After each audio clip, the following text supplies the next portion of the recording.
Баршаңызға сәлем. Бүгін осындай манты жасайтын боламыз. Көріп тұрғандарыңыздай видеодағы мантыны қамыр өте жұқа жайылған. Сол жұқа жайылғанына қарамастан ешқандай езіліп немесе шашылып тұрған жоқ, және де жылтырап, ішінің өзі сочный болып, әдемі болып тұр. Дәл осындай манты жасағыңыз келсе, сізде видеоны соңына дейін қараңыз, және менің арнама подписаться батырмасын басып тіркеліп кетуді ұмытпаңыз. Қамырын дайындау үшін 200 грамм су қосамыз, және 1,5 шай қасық тұзымызды саламыз. 1 жұмыртқамызды салып, 1 үлкен ас қасықпен ақ майымызды, яғни сұйық майымызды құйып, жақсылап илеуі қанғанша қамырымызды илеп аламыз. Ұныңызды мен бұл жерде 500 грамм ұн қостым, немесе ұнның тығыздығына байланысты, әркімде әрқалай болуы мүмкін.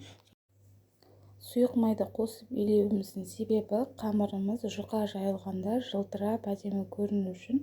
Бұл езіліп кетеді деп қорықпаңыз, езілмейді ешқандай.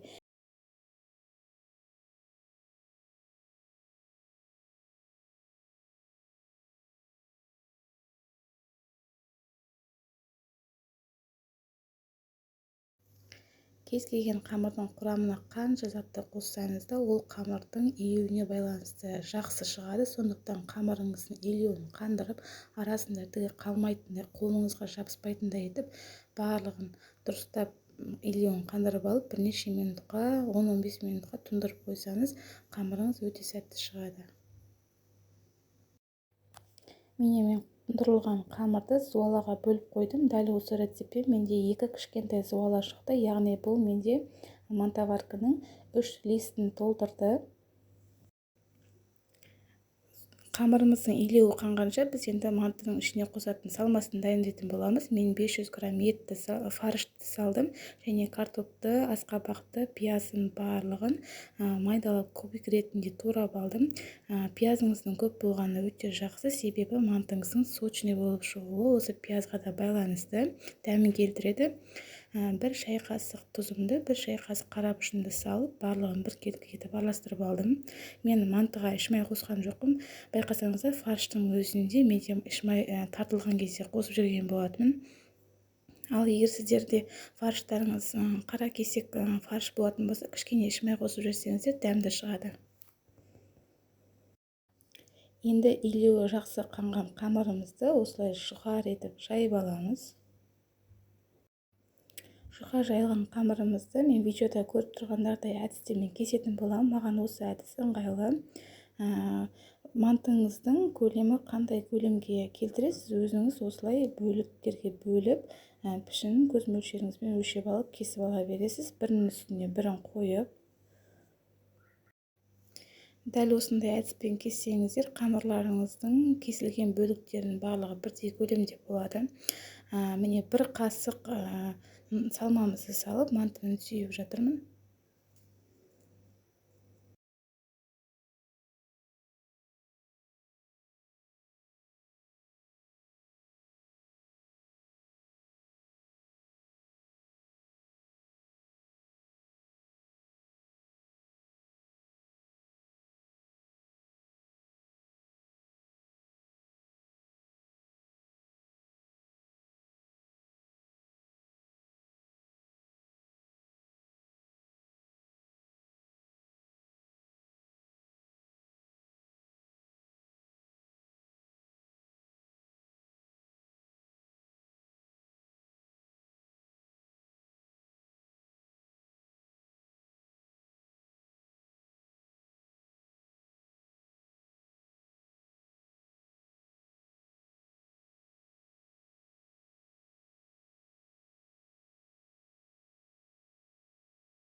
Мантылардың барлығын түйіп алдым, және манты түйіп жатқан кезде мен мантоварканың ең астында кастрюльне суды құйып қайнатып қойған болатынмын.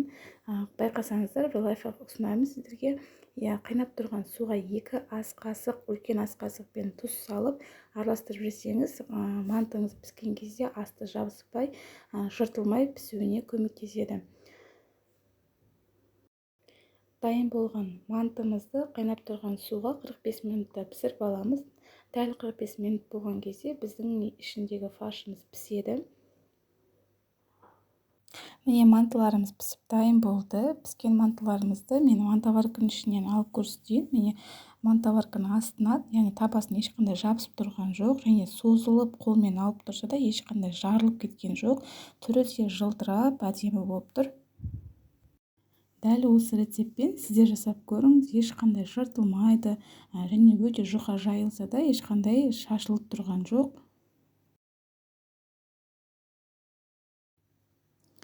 Ал мантының арасын кесіп көрсетейін. Міне начинкасының өзі сочный болып, өте аппетит ашатындай болып көрініп тұр. Қамырының өзі жұқа жайылған, міне видеода көріп тұрсаңыздар.